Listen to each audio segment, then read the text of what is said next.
Why is her microphone dead if her voice is still moving on the screen? Marcus Reed's hand stopped above the sound console as Channel 7 burned red beneath a living green waveform. On stage, 10-year-old Nia kept singing into silence, her yellow notebook pressed against her dress. Derek Shaw locked a hand around Marcus's wrist while Chloe Holloway waited in the wings with a live microphone. Across the ballroom, CO Eleanor Whitmore froze with her pen above an unsigned contract. "Dad," Nia whispered, "should I keep going?" 3 hours earlier, the grand ballroom had smelled of fresh lilies, furniture polish, and hot electrical dust. Marcus moved through it in a black work shirt and clean safety boots, pushing a road case between tables dressed in white linen.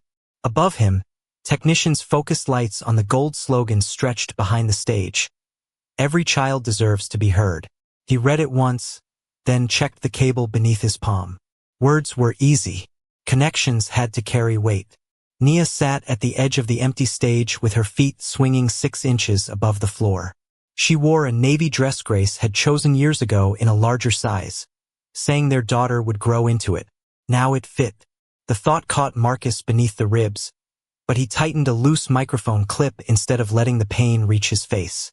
"Can you hear me?" Nia asked. Her voice traveled through Channel 7, warm and clear. Marcus lifted one thumb. "Every word." Nia looked down at the yellow notebook in her lap. Grace's handwriting filled the first page, slanted and gentle. Marcus had seen that page hundreds of times, but tonight the words felt heavier. "For my little bird, when the lights go dark, count 4 and breathe." "What if I forget the second verse?" Nia asked. Marcus stepped away from the console and crouched beside the stage. "Then breathe. Find the next true word. You don't have to be perfect to be heard." She studied him, deciding whether that sounded like something fathers said when they were worried. "Are you nervous?" "I'm checking cables." "That means yes." A smile briefly softened his face. Before he could answer, Grant Holloway crossed the ballroom with Vanessa Cole. And Derek behind him. Grant wore a charcoal suit and the calm expression of a man accustomed to being obeyed without raising his voice. He glanced at Nia, then at the program in Vanessa's hand. "We're still protecting the sponsor segment?" he asked. Vanessa's smile remained smooth. "Everything is timed." "Good. Tonight should feel effortless." Grant's gaze paused on Marcus's contractor badge. "No surprises." Marcus met his eyes without challenge. Surprises usually leave a signal. Grant's smile held, but only at the mouth. He moved on. During the final line check, Marcus noticed Channel 8 had been labeled for Chloe even though she was not listed until much later in the program. He asked Derek about it. Derek adjusted his headset and said, "Backup planning. Don't overthink it." Marcus did not argue. He verified Channel 7 again, photographed the console layout for the routine equipment report, and placed the recording box beneath the desk. For tiny lights appeared. Program, room, comms, talkback. At 8:17, under a white spotlight and 200 watching faces, Nia opened her mouth, and the speakers went dead. Marcus saw the waveform, the red mute, and Derek's hand coming toward him before he felt the grip close around his wrist. He did not pull away. Instead, he raised 4 fingers against his chest. 1, 2, 3, breathe. Nia's lower lip trembled.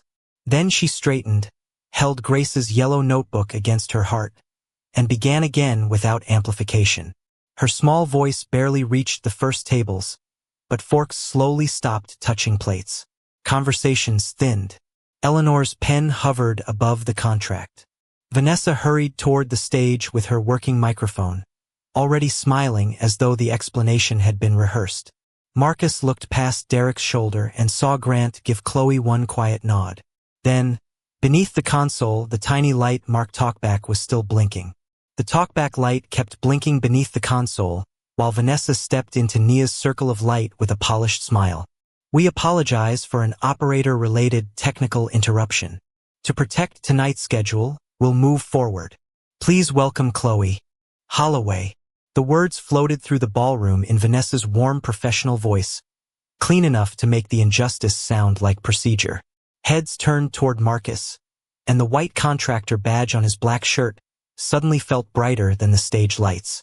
Nia was still singing without amplification when two stage assistants approached from opposite sides. They did not touch her harshly. One simply lowered the dead microphone while the other opened a hand toward the curtain, giving her nowhere dignified to remain. Nia stopped mid-line. Her fingers closed around the yellow notebook until its paper cover bent beneath her thumb. Chloe entered from the wings holding Channel 8's microphone, its green indicator glowing steadily. Applause rose from the sponsor tables before she sang a note. It was not cruel applause. That made it worse. Most of the guests believed they were supporting a child after an unfortunate delay. Marcus watched his daughter step out of the light while another child entered the place prepared for her. Derek released Marcus's wrist only to reach for the access badge clipped near his chest. Your console privileges are suspended. Preserve the session first. That's no longer your decision. The air around the equipment smelled of warm plastic and dust. On the screen, Channel 7's waveform flattened only because Nia had stopped singing. The red mute remained exactly where Marcus had seen it. Derek removed the badge and slipped it into his jacket pocket. Marcus did not grab for it. Behind the curtain, Nia stood with her shoulders drawn inward, listening to Chloe's music pour clearly through the speakers. Marcus crossed to her, removed his black vest, and settled it over her narrow shoulders. You were ready, he said. Your voice worked. Nia stared at the floor where strips of black tape marked positions for performers. Did I do something wrong? Marcus crouched until their eyes were level. An adult made a bad choice. That is not the same thing. Her breathing shook once. She pressed the yellow notebook against her ribs as if it could hold her together. Marcus resisted the urge to promise that everything would be fixed. Promises made in pain could become another kind of dishonesty. Grant Holloway appeared at the backstage entrance with a folded incident form in one hand. His expression carried practiced concern. I'm sorry she had to experience that. Then let her finish. Tonight has contractual timing requirements.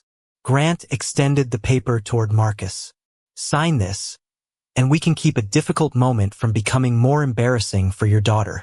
The form blamed an unauthorized operator override. Marcus took it but did not reach for the pen clipped to Grant's folder. The paper was still warm. A faint curl lifted from one edge as if it had only just left the printer. Marcus looked at the document code in the lower corner, then at the creation time printed beside it. 7:43 p.m. He checked the clock above the service door. It was 8:21. Nia's microphone had gone silent at 8:17. The report blaming Marcus had been created 34 minutes before the failure. Sign it, Derek said. We can discuss details later. It protects everyone, Grant added. Especially her. Marcus turned the paper over and used a small pencil from his tool pouch to write on the back of his technician badge receipt. 8:17, Channel 7 signal present, output muted, Channel 8 armed early. Report created 7:43. I'll give a statement after the logs are preserved. Grant's sympathetic expression cooled by less than an inch. You are a temporary contractor, Mr. Reed. Refusing a routine report may affect whether this venue hires you again. Marcus folded the form once and placed it on the equipment case instead of handing it back. If it was an accident, the truth won't hurt you. At the edge of the ballroom, Eleanor Whitmore had risen from the signing table. She did not come to Marcus's defense. Her eyes moved from his unworn pen to the warm incident form, then to Nia standing silently inside her father's oversized vest. Vanessa's voice carried through the curtain. Would you like Chloe to restart from the beginning? Grant turned halfway toward the stage. No. Start after 8 bars. We're already behind. Marcus slowly lifted his eyes. No one had told Grant where Nia's song had been cut. Derek reached toward the console and said into his headset, Resetting the board now. Resetting the board now. Derek's finger moved toward the confirmation key, but before it touched the screen, Marcus saw the older woman in the navy coat step away from the signing table. She was looking at the receiver clipped beneath her collar. The same receiver Marcus had repaired 37 minutes earlier, when nobody in the ballroom knew her name. Back then, the service corridor smelled of coffee grounds, hot dust, and rain carried in on delivery carts. Marcus was pushing a road case toward the grand ballroom when he noticed her standing alone beside the freight elevator. A small hearing receiver blinked orange in her hand. She pressed its button twice, then looked toward the closed ballroom doors as if sound existed on the other side of glass she could not break. A young event assistant checked the woman's guest badge without really reading it. Someone will help you after the VIP arrivals. I only need to hear the program. Ma'am, we're on a schedule. The assistant hurried away, heels clicking across the concrete floor. The receiver continued blinking against the woman's palm. Marcus checked the time on his watch. 8 minutes remained before final sound check, and Derek had already warned him that contract workers who missed cues did not return for future events. Marcus also knew the receiver inside his tool bag was the only spare assigned to his station. He stopped anyway. May I see it? The woman studied his black work shirt, safety boots, and silver contractor badge. She did not hand the device over immediately. They said someone would come. They might. Marcus nodded toward the orange light. Your battery won't wait. That earned the smallest change in her expression. She placed the receiver in his hand. Marcus crouched beside the road case and opened his multi-tool. The plastic casing was warm, one corner polished smooth from years of use. He removed the battery cover, found the nearly dead cell, and replaced it with the last fresh battery in his pouch. The receiver powered on, but no sound reached the attached earpiece. He listened to it himself, turned the frequency wheel a fraction, and heard only static. Wrong channel? The woman asked. Wrong room, Marcus said. They programmed it for the smaller hall. He reset the frequency, then looked at the frayed wire leading into her earpiece. One side had separated near the plug. It would not survive the evening. Marcus opened his tool bag and removed his own monitor receiver and compact headphones. They were not expensive, but they were the only backup he had if his console feed failed. Use these tonight. And what will you use? The board tells me what I need. It was not entirely true. A monitor receiver let him move through the room and hear what the audience heard. Without it, he would have to trust meters, memory, and the old sensitivity in his left ear. The woman noticed the unopened food container wedged beside his cables. You haven't eaten. Sound check first. You should keep your equipment. Marcus clipped the working receiver gently to her coat. His fingers paused when the overhead fluorescent light touched the silver ring on her right hand. 2 small songbirds faced each other across the band, their wings crossing in the center. Beneath Marcus's collar, another ring rested against his chest on a black cord. Grace's ring. The same birds. One long scratch across the left wing. He felt the familiar pull of memory. Grace sitting at their kitchen table, turning the ring around her finger while Nia slept against her shoulder. Marcus did not ask the woman where hers came from. Grief could make ordinary similarities feel like messages, and he had learned not to chase every resemblance. He only adjusted the receiver until it sat securely. Come with me. He guided her through the side entrance and tested 3 seats before finding one where the assisted listening signal came through cleanly. From there, she could see the stage without being placed on display. No one should come to a night about children's voices and be unable to hear them, he said. The woman looked at him more carefully then, as though she had expected kindness to ask for something in return. What is your name? Marcus. Audio crew. Just Marcus. That's enough for the receiver. A voice snapped through his headset. Reed, where are you? Derek was waiting at the console when Marcus returned. The stage clock showed he was 2 minutes late. You left final check for a guest? Her receiver was down. Guest services handles guests. They weren't handling her. Derek took Marcus's break card from the clip beside the console and crossed out the 15-minute meal window. Then you can make up the time here. Marcus looked once at the cold food in his open tool bag, then closed the lid without complaint. Nia, seated on the edge of the stage with her yellow notebook, had seen the whole exchange. Dad, you can have half my granola bar. Marcus tightened the microphone clip in front of her. Keep it for after your song. But you're hungry. That doesn't make you less hungry. From the empty ballroom, the woman in the navy coat watched him turn back to work as if nothing generous had happened. Derek leaned close enough that only Marcus could hear. You're paid to keep the show moving, not help every person who looks unimportant. Marcus checked Channel 7, then Channel 8. People don't become unimportant because a schedule says so. During Nia's sound check, the ballroom lights dimmed. She gripped her yellow notebook and sang the line Grace had written years before. When the lights go dark, count 4 and breathe. Through Marcus's receiver, the woman in navy heard every word. Her hand rose slowly to the songbird ring, and for the first time that evening, she looked frightened rather than inconvenienced. Now, 37 minutes later, as Derek prepared to erase the board, that same receiver was still clipped beneath her collar, and it had allowed Eleanor Whitmore to hear exactly what the sound system had done before anyone could tell her what to believe. Don't reset anything. Eleanor Whitmore's voice was not loud, but Derek's finger stopped above the confirmation key. The receiver Marcus had repaired was still clipped beneath her navy collar, its tiny green light pulsing against the fabric. Through it, she had heard Nia's signal enter the system cleanly before the ballroom received only silence. Grant stepped between Eleanor and the console with the measured concern of a man protecting an important evening. It was an operator issue, Eleanor. That has not been established. The technician refused to sign the report. The ballroom lights shifted for Chloe's performance, sending bands of blue across the equipment cases.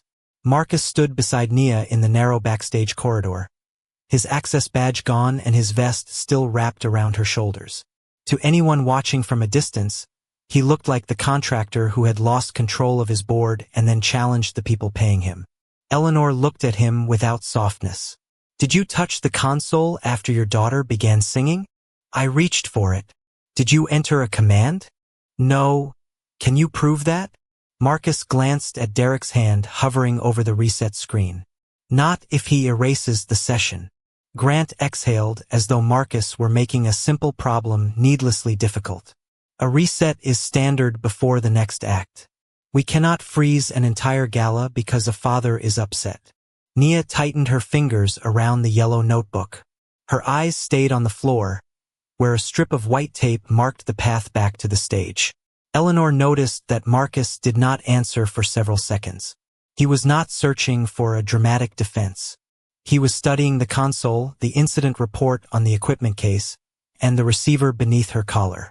Then he asked one quiet question. What time was that report created? The room around the console seemed to contract. Grant's expression remained composed.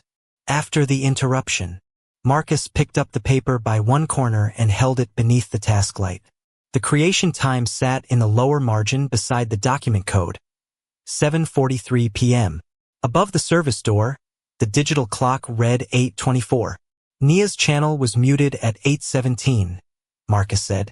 This report blamed me 34 minutes before that. Grant looked down at the timestamp as if seeing it for the first time.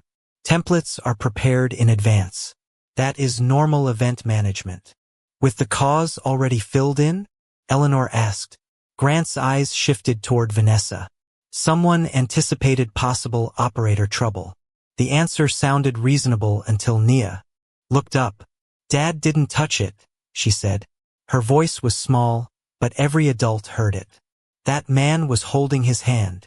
She pointed only as far as Derek's shoes, then lowered her arm, suddenly aware of all the eyes on her. Marcus placed one hand gently over the yellow notebook. You don't have to explain anything else.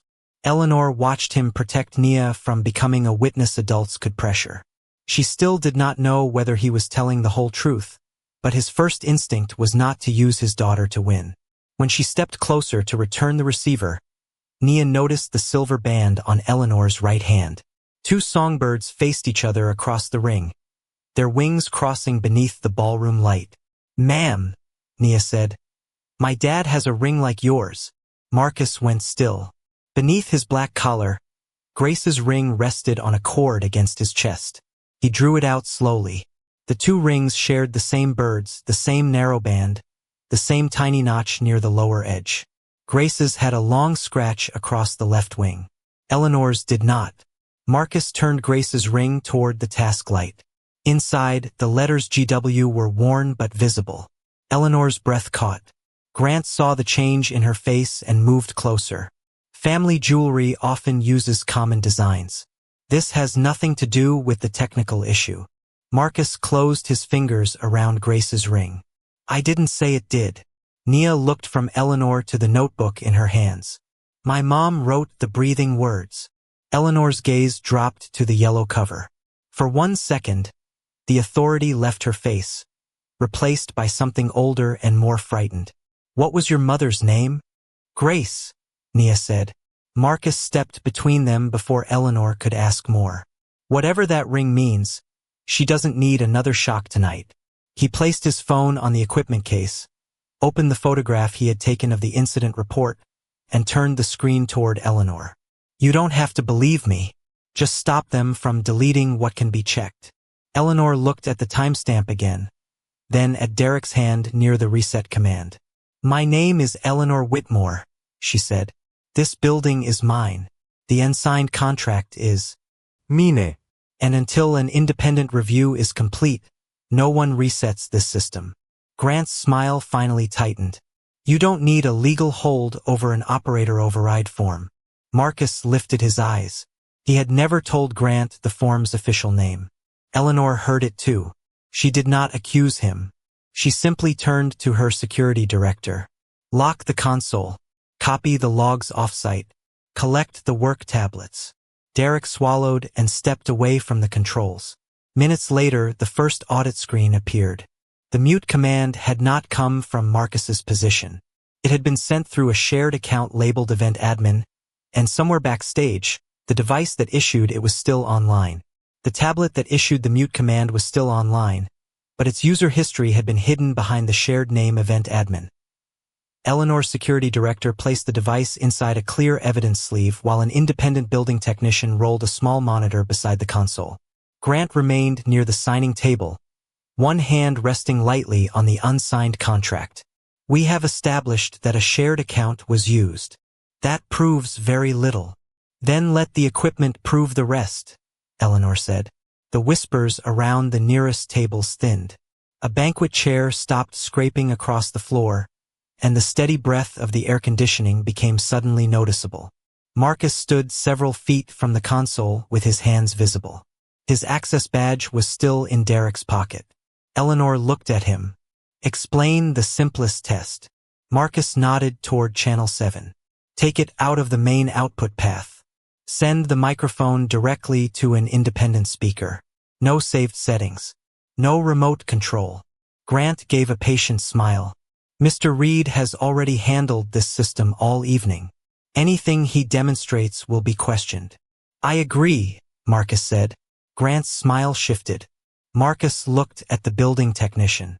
You patch it. I won't touch the board. The technician connected a yellow cable from Channel 7 to the portable monitor. The plug clicked into place. He handed the microphone to Eleanor's security director, who spoke a few words. Her voice came through the small speaker clean and bright. No static. No drop in power. No damaged wire. The technician repeated the test through the original prefader recording. Nia's opening notes filled the area around the console, soft but perfectly intact. On the screen, a line of text appeared beneath the waveform. Signal present. Output muted remotely. No one spoke for several seconds. Nia, still wrapped in Marcus's black vest, loosened her grip on the yellow notebook. So my microphone wasn't broken? She asked. Marcus crouched beside her. No, baby. And I didn't sing it wrong? You sang exactly what went into the system. Her shoulders lowered by half an inch. It was not relief yet, but it was room enough for her to breathe. Eleanor placed both hands flat on the contract folder. She did not look at Marcus with pity. She looked at the independent monitor, then at the badge log her assistant had opened on a second screen. Marcus's access had been disabled 40 seconds before the mute command. A hallway camera showed Derek holding his wrist at 8:17.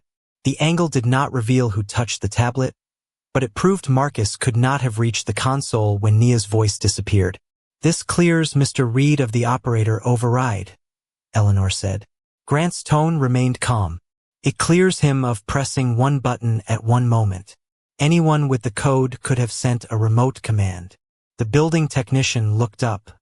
Remote access had not yet been discussed aloud. Marcus noticed Eleanor's fingers stop moving against the folder. She had heard it too. "Who knew the system accepted remote commands?" she asked. Grant adjusted one cuff. "I assume anyone involved in production would know." "You are not involved in production," Eleanor said. "You are the sponsor."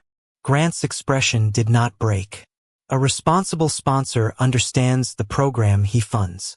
Eleanor let the answer sit without challenging it. Then she turned back to Marcus. "If the review confirms your account, what do you want?" The question changed the air more than the test had. Derek looked toward Marcus as if expecting him to demand his job back. Vanessa folded her arms near the curtain. Grant's eyes narrowed slightly, waiting to hear the price. Marcus looked at Nia, then at the incident form created before her microphone had been muted. "Preserve every child's audition record." Eleanor waited. "Let my daughter decide whether she wants to finish her song." He glanced toward Derek, whose face had gone pale beneath the blue stage light. "And don't fire the lowest paid person until you know who gave the order." Derek looked at him in surprise. Marcus did not return the look. He was not forgiving him. He was refusing to let the truth be shortened into an easy punishment. Eleanor studied Marcus for a long moment, then sent a message to her assistant. "Open the original audition scores. All of them." Grant stepped closer. "Eleanor, this is becoming larger than it needs to be." "No," she said. "It may have been larger before tonight." The files appeared on the monitor. Names had been hidden during judging, replaced by numbers. Nia's number sat at the top with the highest combined score. Chloe Holloway's was 9th. Vanessa stopped breathing for a beat. Eleanor requested the first approved program. Chloe's name was not on it. Then the building technician opened the printer server history and found 2 documents created at 7:43 that evening. The incident report blaming Marcus, and a replacement cue sheet prepared before the gala began. He displayed the cue sheet beneath the task light. One line had been added in blue ink. Cut ch7 after 8 bars. The blue ink instruction sat beneath the task light like a sentence written before the crime. Cut ch7 after 8 bars. Eleanor asked for the original cue sheet. Her assistant retrieved it from the printer server, and the 2 pages were placed side by side on the black equipment case. The approved version gave Nia 3 minutes and 40 seconds. The replacement added Channel 8, Chloe's entrance, an operator issue announcement, and a reminder to obtain Marcus's signature. Both the altered sheet and the incident report had been created at 7:43 p.m. The printer stopped humming. In the sudden quiet, the air conditioning sounded like wind moving through an empty building. Grant adjusted his cuff. Backup documents are common. Before the problem exists, Eleanor asked. Professionals anticipata disruptions. Including who will be blamed? Grant's eyes moved toward Vanessa. I did not prepare the paperwork.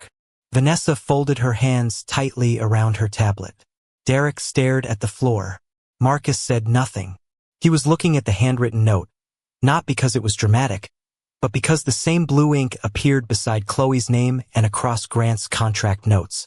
It was not proof by itself. He knew better than to turn resemblance into certainty. Eleanor ordered the work phones preserved and the audition archive opened. The first year looked clean. The second contained a child who had ranked first under an anonymous number, but disappeared after sponsor information was attached. Another child had ranked second and been replaced by the daughter of a donor. A third family had received an email saying the event had changed direction, though the scoring record had never been revised. Nia was not the beginning. She was simply the first child whose removal had happened in front of a room full of witnesses. Put the names on the screen, Grant said. Let everyone see what this supposedly proves. Marcus looked up. Not without their family's permission. Grant turned toward him. You want transparency, Mr. Reed, for the system, not exposure for children who aren't here to choose. Eleanor studied Marcus, then told her assistant to replace the names with case numbers. It was another small decision, but it changed the room. Marcus was not trying to make the scandal larger by making other children's pain visible. He was trying to make the evidence stronger without creating new victims. The message archive loaded next. One text from Grant to Vanessa read, "Move Chloe up. Derek will create the opening." Vanessa had answered, "What if Marcus sees the board?" Grant's reply appeared beneath it. "Then make him the operator error." Derek's breathing changed. He lowered himself onto a folding chair, his hands shaking against his knees. Grant stepped away from him. "Those messages describe scheduling pressure. They do not authorize anyone to mute a child." "You said there was no plan," Eleanor replied. "Now you're describing the plan." Grant removed his phone from the table and wiped the screen with his thumb before Eleanor's security director held out an evidence sleeve. His voice remained controlled, but the warmth had left it. "This can be handled privately. There is no reason to damage the charity over employees who exceeded their instructions." Derek looked at him then. The look carried the first understanding that Grant intended to leave him alone with the consequences. Marcus opened a bottle of water from the crew cooler and placed it beside Derek. "Tell the truth before someone with more money decides the lie belongs to you." Derek did not answer, but his fingers closed around the bottle. Eleanor's counsel arrived with the unsigned agreement and opened it to the sponsor integrity clause. It prohibited donors from accessing anonymous scores, changing performer selections, or directing production staff to favor related participants. If Eleanor signed after receiving evidence of interference, Whitmore Civic Group would be accepting responsibility for a process it knew had been compromised. The contract was no longer only a business decision. It had become a record of what Eleanor was willing to overlook. Nia stood near Marcus, tracing the worn edge of her yellow notebook. Eleanor's gaze fell to the first page, where Grace's slanted handwriting read, "For my little bird, when the lights go dark, count 4 and breathe." Eleanor reached into her navy coat and removed an old phone with a cracked leather case. On its screen was a photograph of a younger Eleanor beside Grace. Each woman wore one of the silver songbird rings. "Grace was my daughter," Eleanor said. Marcus's face did not soften. He looked at Nia before looking back at her. "Tonight is still about what happened to her." Eleanor nodded once. "Yes." She placed the phone face down and returned to the evidence. Grant watched the exchange, then seized on it. "This review is compromised now. You have a personal connection to the contractor." Eleanor's hand settled on the unsigned agreement. "That is why independent technicians preserved the files. That is why he never touched the originals. And that is why the evidence matters more than either of us." Grant insisted the messages showed preference, not a direct order to silence Nia. No line on the screen contained the exact words "mute channel 7." For the first time, his argument found a narrow opening. Then Marcus noticed the small black recording box beneath the console. Program, room, comms, and talkback. 3 lights had gone dark after the music stopped. The 4th was still blinking. "The headset line," Marcus said quietly. The building technician followed his eyes. Grant's face changed before anyone touched the box. Behind the ballroom curtain, Vanessa was still addressing the guests as if the signing would continue, but the command channel had recorded every instruction the audience was never supposed to hear. The grand ballroom had been reset for the signing, but nothing in it felt orderly anymore. Waiters stood beside untouched coffee urns, guests returned slowly to their chairs, and the gold words "every child deserves to be heard" hung above the stage like a promise waiting to be judged. Marcus entered through the side curtain with Nia's small hand inside his. His black vest still covered her shoulders, and the yellow notebook rested against her chest. He did not look like a man arriving to claim victory. He looked tired, controlled, and unwilling to let someone else write the final version of what had happened. At center stage, Grant Holloway adjusted the microphone and faced the room before Eleanor gave anyone permission to begin. A routine production dispute has been inflated. No child was intentionally silenced.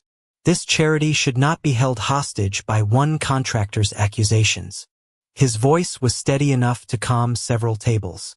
He explained that the event had fallen behind schedule, that production staff had been authorized to shorten performances, and that the phrase "cut her after 8" referred only to timing.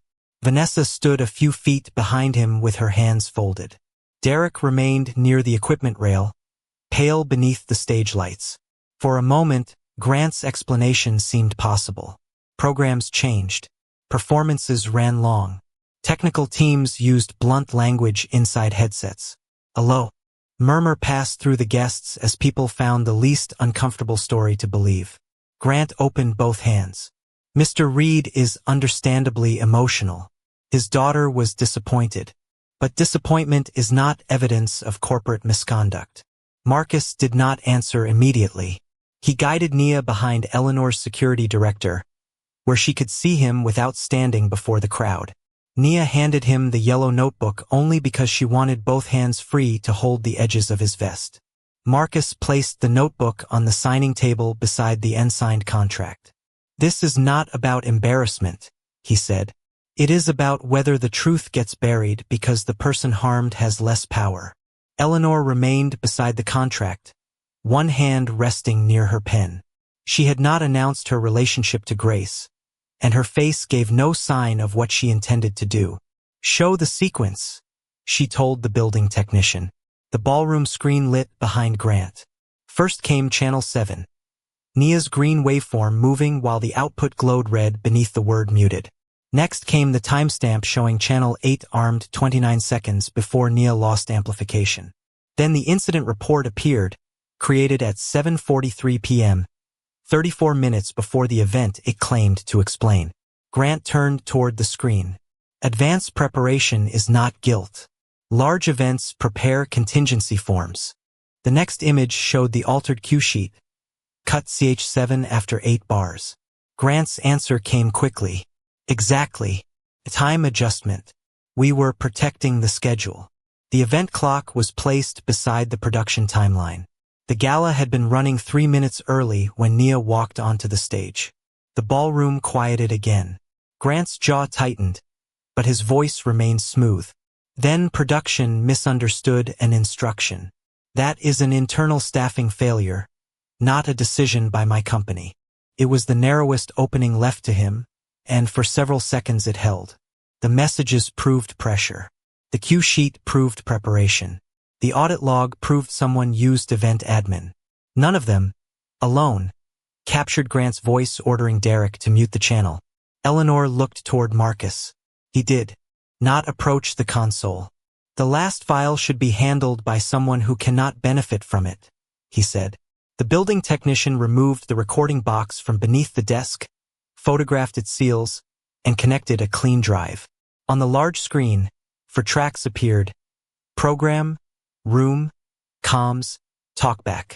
The technician selected the 4th. Grant stepped down from the stage. "That box was under Mr. Reed's control." "Not the source file," Marcus said. "It uploaded before my badge was taken." A digital checksum appeared beside the server copy. Both strings matched. The technician confirmed that Marcus had never accessed the original recording and that the timestamp aligned with the camera, printer log, and mute command. Grant's hand closed around the edge of the signing table. "Headset language can be taken out of context." Marcus looked at him. "Then the context should help you." Eleanor ordered the file played. Static whispered through the speakers. Vanessa's recorded voice came first. "Nia is at the mic." Then Grant's voice, unmistakable and close. "Cut her after 8." Derek answered. "Marcus will see the mute." Grant replied, "Keep him off the board." Chloe walks on. Vanessa asked, "And the report?" Grant said, "Already printed." No one moved. Nia recognized the voices and pressed closer to Eleanor's security director, but she said nothing. The technician placed the recording beside the waveform, cue sheet, printer time, and camera image of Derek holding Marcus's wrist. Grant tried once more. "Cut her" could mean end the performance.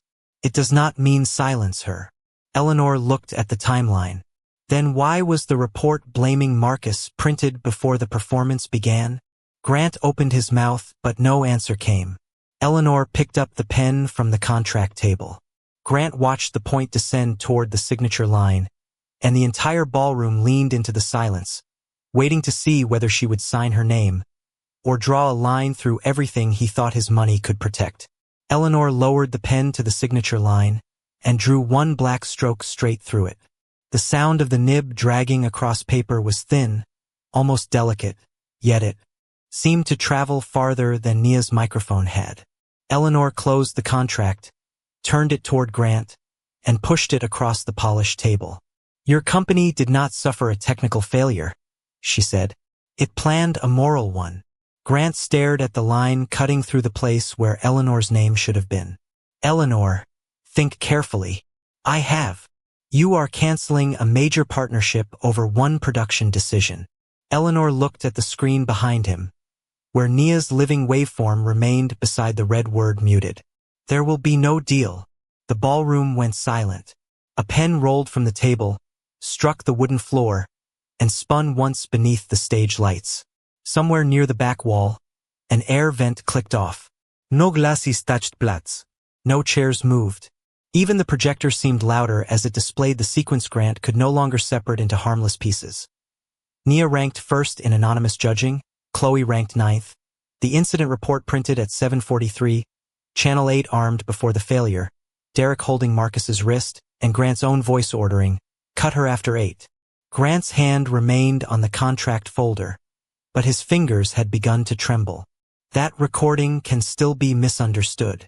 His voice was dry now. Eleanor did not raise hers. "The contract prohibits sponsor interference in performer selection.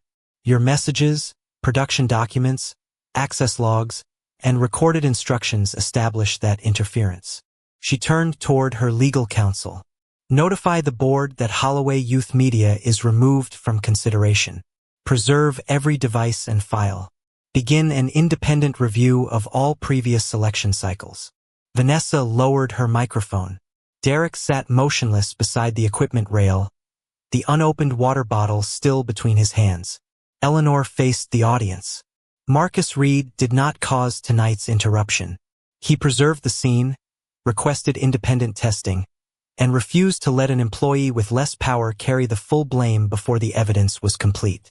Marcus stood beside the curtain with one hand resting lightly on Nia's shoulder. He did not smile at Grant. He did not look toward the cameras. He watched. Only his daughter, whose yellow notebook was pressed beneath her chin. Eleanor continued. "Nia Reed earned her place on this stage through anonymous scoring. She will not be used as a publicity symbol, and she will not be asked to speak to the press. Whether she performs again tonight will be her decision." A clear path opened between Nia and the microphone. Marcus crouched in front of her. "Do you want to finish?" Nia looked toward the ballroom, then at Channel 7 glowing on the screen. "Will it work this time? We'll test it together. Do I have to sing for them?" Marcus shook his head. "Not for them. For you." Nia breathed in slowly and nodded. Marcus walked with her to the edge of the stage, but he did not take her into the light. An independent technician reset Channel 7 while Marcus watched from several feet away. The technician spoke into the microphone. His voice filled the room. Nia stepped forward and placed the yellow notebook on the stand. Eleanor moved away from the signing table and stood beside the curtain, no longer between the audience and the child they had failed to hear. Before Nia began, Eleanor announced that the 3 families previously removed from past programs would be contacted privately, their records restored, and their names protected until they chose otherwise. Vanessa and Derek were suspended pending review. Grant was removed from the event board and denied access to all selection data. The evidence would be referred through legal and corporate channels, not settled with a private apology. Nia placed one hand against her chest. Marcus answered from the shadows with 4 raised fingers. 1, 2, 3, breathe. She began the hands that stayed again. This time her voice reached every corner of the ballroom, clear and unbroken. After the first line, the room became quiet by choice. When she sang the words Grace had written, "When the lights go dark, Count 4 and breathe. Eleanor covered her mouth with one hand, and the silver songbird ring caught the stage light. Marcus's ring rested against his chest beneath his collar. He remained outside the spotlight while Nia finished the song alone. The final note faded into the high ceiling. No one spoke until Nia looked toward her father. Marcus gave her one small nod. Only then did the applause rise. Eleanor did not call Nia her granddaughter. She did not use Grace's name to soften the business decision or make the moment belong to her. She waited until the guests had begun leaving, then approached Marcus without assistance or cameras. In her hand was the old phone containing Grace's voice. "I know canceling a contract does not repair what I broke," she said. Marcus looked at the phone, then at Nia's tired face beneath his oversized vest. The room had finally heard the truth about the microphone. What remained was whether he would allow the woman who had once refused to hear Grace to begin listening now. The last guests left the grand ballroom more quietly than they had entered. Behind them, legal counsel sealed the work tablets, the building technician copied the audit logs, and Eleanor's security director collected the altered cue sheets without allowing anyone to remove so much as a handwritten note. Grant Holloway departed through a side door with no cameras following him, his access to the selection system already suspended. Vanessa and Derek were instructed not to contact the affected families while the independent review was underway. Nia remained beside Marcus, still wearing his black vest over her navy dress. The garment had begun the evening as something he threw around her shoulders to shield her from humiliation. Now it held the faint warmth of the stage lights and the soft smell of dust, cable rubber, and her father's aftershave. Eleanor led them into the small rehearsal room behind the ballroom. No assistants entered. No press release waited on the table. She placed her old phone between the two silver songbird rings and opened a voicemail she had avoided for 4 years. Grace's voice came through the cracked speaker, tired but steady. "Mom, I don't need you to fix my life. I need you to respect the life I chose. Nia hears everything, even when we think she doesn't." Eleanor's hand trembled over the phone. She admitted that she had seen the missed call after Grace died, but had been too ashamed to hear what her daughter might say. Marcus listened without interrupting. He did not comfort Eleanor simply because her regret was real. Regret could be honest and still arrive too late. "Canceling that contract was the right decision," he said. "It doesn't erase the years before tonight." Eleanor nodded. "I know. You don't get to announce yourself as Nia's grandmother. I understand. No surprise visits. No expensive gifts. No changing Grace's story so it hurts less to remember." Eleanor looked toward Nia, but she did not ask the child to forgive her. "What am I allowed to do?" Marcus glanced at his daughter before answering. "Tell the truth. Keep small promises. Let time do what money can't." Nia rested one hand on the yellow notebook. "I practice Saturdays," she said. "At 9. Eleanor removed her CEO badge and placed it face down beside the phone. "May I come?" Nia looked up at Marcus. He gave no answer for her, only a patient nod that said the choice belonged to her. "You can watch," Nia said. "But Dad says people who come late make the cables angry." For the first time that night, Marcus smiled. In the weeks that followed, the investigation confirmed that 3 other children had been removed after anonymous scoring ended and sponsor names appeared. Their official records were restored. Their families received private apologies before the company released any public statement. New rules required 2 independent signatures on every cue sheet change, permanent storage of talkback recordings, and blind judging that sponsors could not access. Marcus received a formal letter clearing him of wrongdoing and recognizing that he had protected the evidence, refused retaliation, and prevented a lower-level employee from carrying responsibility for an order that came from above. Eleanor offered him a place on the new Open Channel Oversight Board. Marcus accepted only after the charter stated that no CEO, donor, or sponsor could change the children selected by independent judges.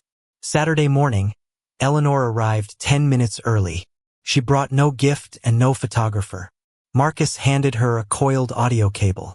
"Over under," he said. "Not around your elbow." Eleanor tried once and twisted. Backward. Nia laughed. then showed her where to place her thumb. During the power test, the rehearsal room lights suddenly went dark. No one panicked. Nia placed 4 fingers against her chest. Marcus did the same. After a moment, Eleanor followed. 1, Nia whispered. 2, Marcus said. 3, Eleanor added. Together they breathed. When the lights returned, no one rushed to fill the silence. The 2 songbird rings rested beside Grace's yellow notebook. The old receiver waited on the sound table, and 3 people stood among neatly coiled cables, learning that being heard was not the same as being obeyed. Dignity had never needed to shout. It had only waited for kindness, truth, and courage to carry its voice into the light.